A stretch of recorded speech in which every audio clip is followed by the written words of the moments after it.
Hi, everyone. How are you? Welcome and thank you for joining us again. My name is Estefani. I'm one of the volunteers at the Paul and Stephen Spiritus Center in Melbourne. And as we start, we like to acknowledge the traditional custodians of this land, the Aboriginal people of Australia, and we pay our respects to their elders, past, present, and emerging. And in order for us to tune in to the vibration of this moment, how about we close our eyes, take a deep breath in. Let's breathe like the babies, feeling our belly expand really big, then let it all out.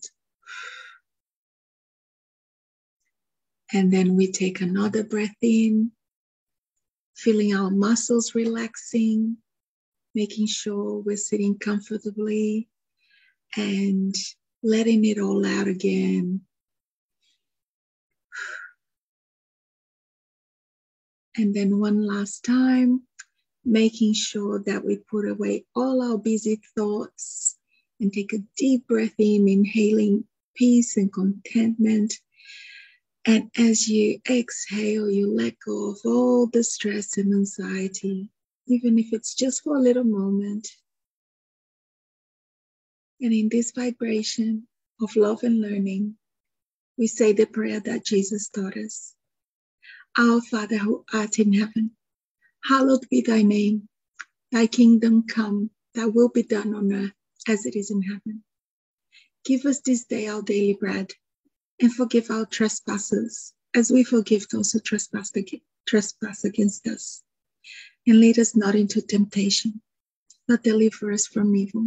For yours is the kingdom, the power, and the glory. So be it.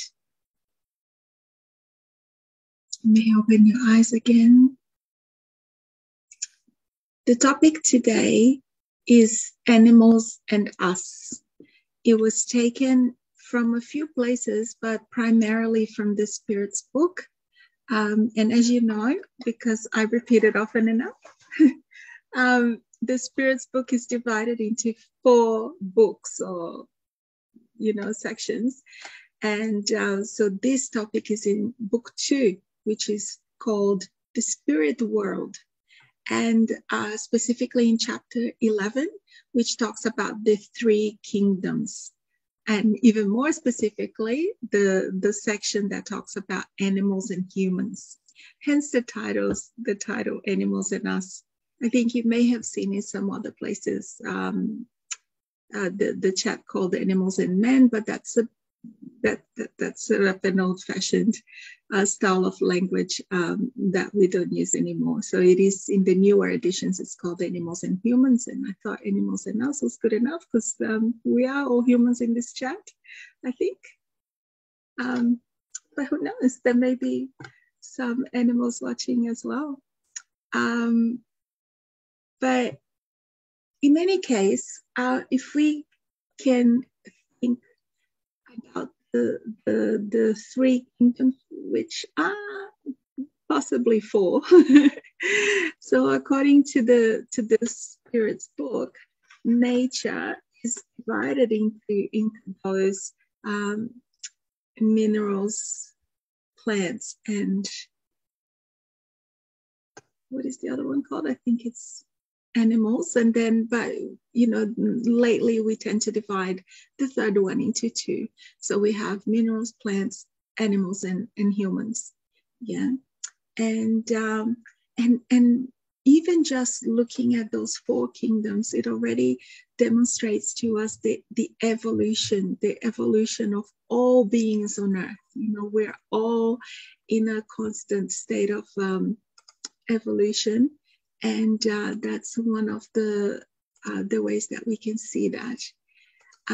So the first kingdom, which is the mineral kingdom, it's, sorry for the beeps. I'm hoping that I just stopped it. And so in the first kingdom, which is the minerals, they are made of inert matter, right? So they they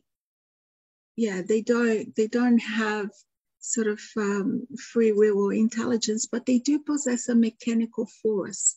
You can see that the minerals are, they bunch together, and they go through mutations, and they're found in the ideal places for the type of mineral.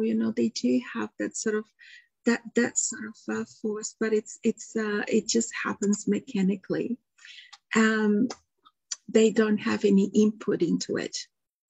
In the second kingdom, which is the plants, they are still considered in a matter, but they are endowed with life. So, they are more organic, and they have the same type of mechanical force that the minerals have. So all the plants, their roots are going to look for water. They're going to the above ground parts will look for the sun. So they still have this sort of this sort of mechanical force. So but they are alive, as we all know. The plants need a number of things to thrive, otherwise they do die. Then we've got the third kingdom, which is the animal kingdom. And so as we can see the progression, so animals have the same type of mechanical force that the minerals and plants have, and they are also obviously alive like the plants, but they have that little bit more. They have an instinctive intelligence, right? It is still mostly geared towards their own survival. So most of the things that the animals will do will have a basis on them, making it through life, feeding themselves, looking after their young, mating. But they can already learn or copy some behaviors, especially some of the animals. We know that they are incredibly smart, and some of them even have individuality. Right. So, of course, the animal kingdom and all of the kingdoms are so vast. So it's very hard to generalize. I mean, when you look at fish, and they have that collective behavior that's to do, with the group that they're in, and they're all pretty much going to behave in a very similar manner, whereas when you look at dogs or monkeys or those types of animals, they're definitely individuals. You can see it very clearly that they are all a little bit, each one is a little bit different from the other. And then we've got the human beings, so following with the evolution, the humans have everything that is found in all the other kingdoms, in the minerals, in the plants, and the animals, but also possess an unlimited intelligence. Not that we all use our unlimited intelligence, but we do have it, and that makes it the superior kingdom, the superior class. It is a progression of evolution, right? Because humans are not just aware of themselves and have their individuality and have the intelligence, they also can sense things that are beyond the physical realm. Like, for example, we know that God exists, and we all believe in the spiritual realm and all our guides and our guardian angels. So that is something that is only accessible to the humans. Animals may sense things, but they don't fully understand it, right? Whereas we, even though oftentimes we also don't understand it, but we have the capacity to understand and to learn about it and to find out more, so we have that unlimited well of intelligence, should we wish to make use of it. So as all the four kingdoms are part of the nature that God created for us, God always meant for us all to love and respect one another, So when we talk very often about loving your neighbor, even loving your enemy, and forgiving yourself and forgiving everyone else, and most of the time we might think that that applies just to us humans, but no. God means for that to apply to all of creation. So also the animals, the plants, the minerals, everyone should be included in that, in that love and in that forgiveness. And so that is really important for us to think about, because it's I don't think it's something that we all keep in mind all the time. That I don't know that we always include our animal friends or our environment in this equation. And when you think about animals in particular, they feel pain, they have families, they have all sorts of feelings. So there is absolutely no excuse for mistreating an animal. They are our companions. It's in this journey, and people can be so cruel sometimes. Even when an animal maybe has spent its entire life helping, when it's too old, it does happen that they get abandoned or euthanized, or because it is too much trouble or too much money, or to look after them, even though there's been a lifetime of work that they've done. And I don't mean to point fingers or judge anyone, but it is a fact that happens around the world. So yeah, I think it's always good for us to maybe every now and again remind ourselves that, even though we may be further along in the evolution scale, it doesn't mean that we can do whatever we like to the beings that are coming behind us. And that's not to say that they need to be treated like people. I know that some people go a bit far with how they treat their animal companions, and that, they treat them like they were a person, and perhaps they might walk by a person that is in trouble and not, feel anything or do anything about it. Again, everyone is everyone, but sometimes it's worth us having a think about, the way we deal with things in the world, because sometimes we just do what we've always done, and the intention for us in here is to improve. So if we do what we've always done, we're going to get what we always got, right? There's not going to be any change, and especially no change for the better. Sometimes change for the worse seems to happen just by itself, but changes for the better need to be, proactive. We need to actually mean to do them, and put some, muscle in there, or some thought into it. So I think, like everything in this life, the key is balance, isn't it? Either, we don't have to go too far in any direction. Yeah, it's always balance is key. So when we think about plants and animals, plants, while they don't feel any pain, not like the animals, so we don't have to worry if we pick a fruit or a vegetable or whatever from a plant, they're not going to suffer. However, we are destroying the environment, and that is completely to our own detriment. Obviously, it's to the plants' detriment, but it is to our detriment, and the animals as well, because it destroys a lot of their natural habitats. And then we see so many animals, being becoming extinct, or actually showing up in populated areas where, and not because they want to attack anyone, but because, they're just being encroached on so much.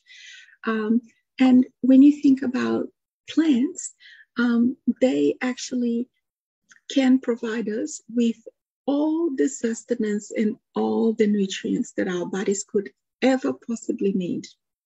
Even though we sometimes choose synthetic forms or we choose all sorts of other things, but everything we could ever need is actually found in nature. So we tend to destroy the very thing that was put in there to nurture us and to help us in this journey, not to mention the sheer beauty of what nature offers us every day, isn't it? I mean, even yesterday, we don't often have nice weather in Melbourne, but yesterday was a beautiful day, and the sunset was just breathtaking, and that just happens, you know. And there are so many times when, you know, we manage to get in nature and we think, wow, this is so amazing, and yet we continually destroy it. So these are just things for us to think about and to, you know, assess what is our role in this. Are we doing any good? Are we doing anything? Are we actually part of the problem? You know, because when we, you know,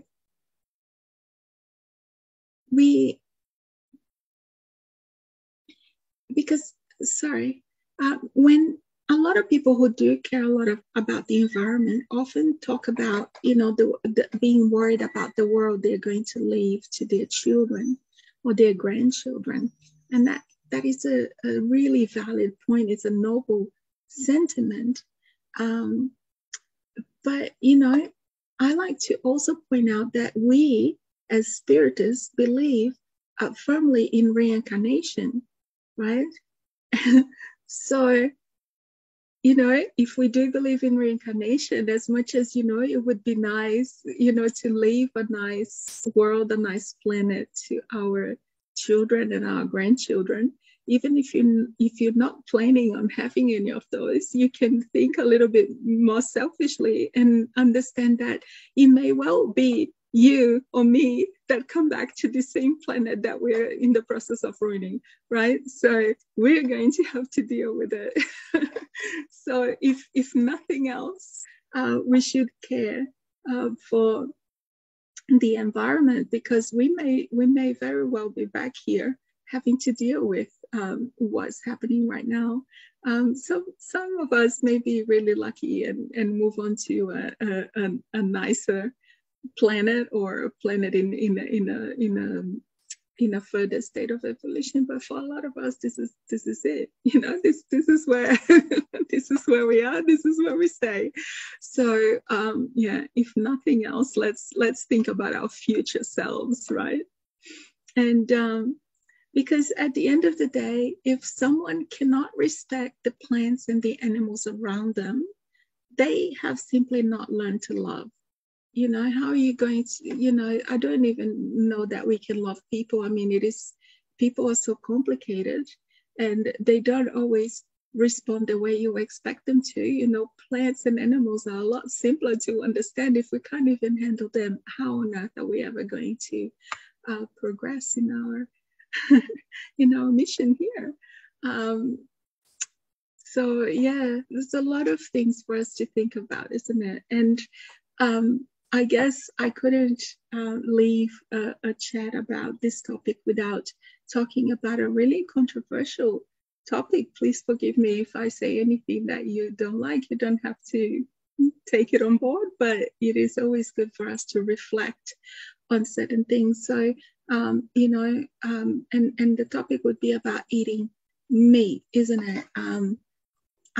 Were animals actually put in this earth to feed us? Is that their purpose? I obviously don't have all the answers for you today, but from personal knowledge and from all the research that I've done to prepare for today, there is quite the consensus that we do not need to eat animals, not in bold and underlined and in capitals, shouted capitals. Like, we do not have to do that. Like I mentioned before, everything we could possibly need ever, any need that we have can be covered by what's in nature, what's in the plants. But we have, most of us, not everyone. A lot of things are changing nowadays, thank goodness, as we evolve. But most of us have grown up very used to having some sort of meat with every meal. And it's a very hard habit to break because most of us actually really enjoy it. And we don't really think, when we go to the shop and we look at, those packages, we don't actually stop to think about where it came from most of the time. Some people do, a lot of people don't, right? But it is a habit. It is a habit, and as hard to break as it may be, it is doable, right? So, and you may not feel like doing it. You may not feel like giving up on meat for any number of reasons, and that's perfectly fine. But, should you actually feel like perhaps trying it out, what most people, including me, would recommend is to start gradually, to look at how often do you eat any kind of meat during the week, and then start cutting down, just slowly. And maybe in time, it's not even going to be all that hard.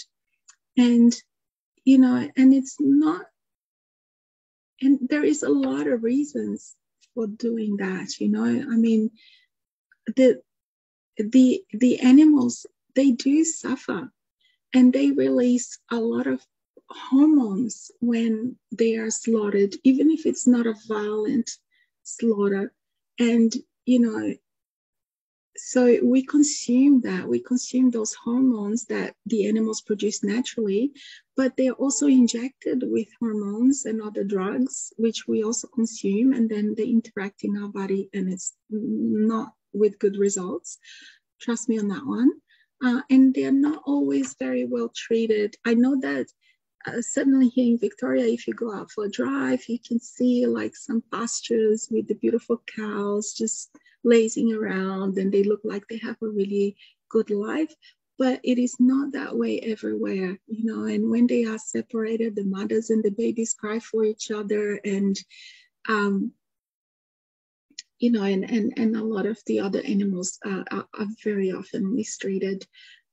So yeah, there are quite a few reasons, physically and spiritually, to consider that perhaps, animals, perhaps in the past we may not have known enough, but at this day and age, there, we are in the age of information, and there is every bit of information out there. So it is time, perhaps it is time for us to think about how we treat animals, how we deal with them, how we treat the environment, how we look at plants. I mean, are we even, in touch with nature all that much, not just look, for our plates, but, in our lives, do we go out into nature? All of those things are essential for us, in our current physical state. And even in the spiritual realm, there are all those things as well. So, it's something that, continues on. So, just some thoughts, and none of us have to be perfect. If you try to at least reduce and slip up every now and again, we're not at the stage where we can claim to be perfect with anything. So, it may not hurt as much as we think to actually try it out, because and because it is certainly interesting that we tend to have a lot of love for certain animals, certainly dogs and dolphins, koalas. There's some animals that are overloaded with cuteness, and we just adore them, and we do anything for them. And then somehow, cows, pigs, chickens, fish don't actually get included in that for some reason, even though they are all very cute in their own way. There's beauty in everything, and depending on how you look at it. So in the eye of the beholder.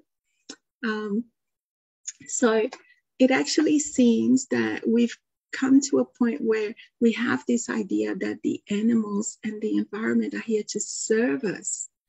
But if you think about the God that we actually believe in, which is a God of all love and kindness, if you stop to think about that, would be quite out of character for God to set up one species to be subjugated by another, or one class of species to be always, under, to always be subservient to the other one. So Emmanuel, who was the spiritual guide of our beloved medium Chico Xavier, actually said that human beings are on this earth to guide animals through their journey of evolution in the same way that angels guide us through ours.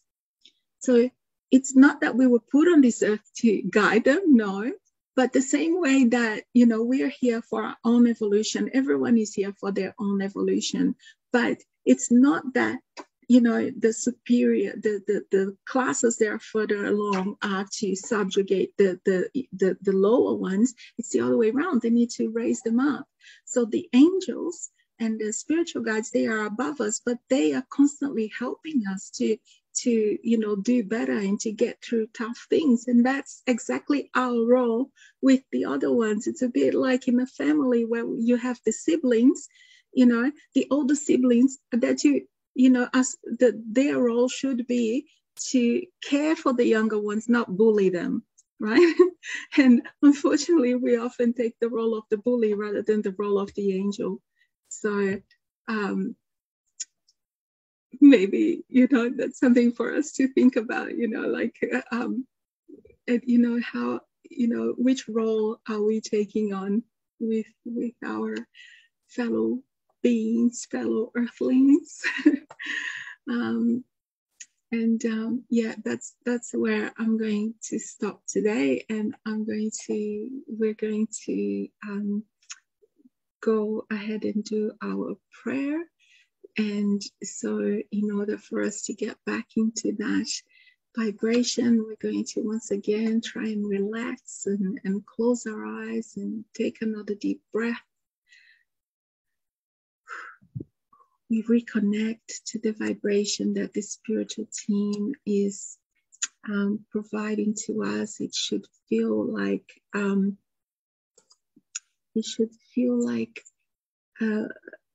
peace and contentment and a feeling of well-being. That is what they're trying to provide for us. And still with our eyes closed, we visualize our white light going all through our body, all through our systems and our organs, and feeling everything with love and light. Every part of our body is filling up with love and light, so much that we get to a point where we have so much of it that we can easily share that with the rest of the world. And we send that love and that light to our fellow human beings. And we send our loving light to the animals of the world, our fellow beings. We send our loving light to the environment, the plants, the waters, the minerals, the seas, the earth. And we see our loving light surrounding our entire beautiful blue planet, all our individual lights joining together and encircling our beautiful planet Earth.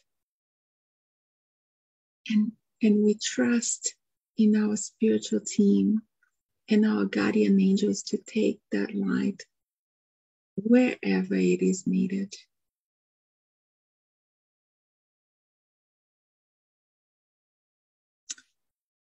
You may open your eyes again.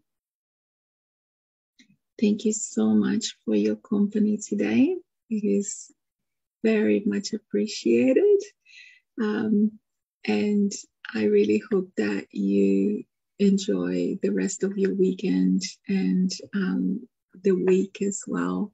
We will be back here next Saturday with a different topic and a different speaker. And I wish you all an amazing week. Take care. Much love.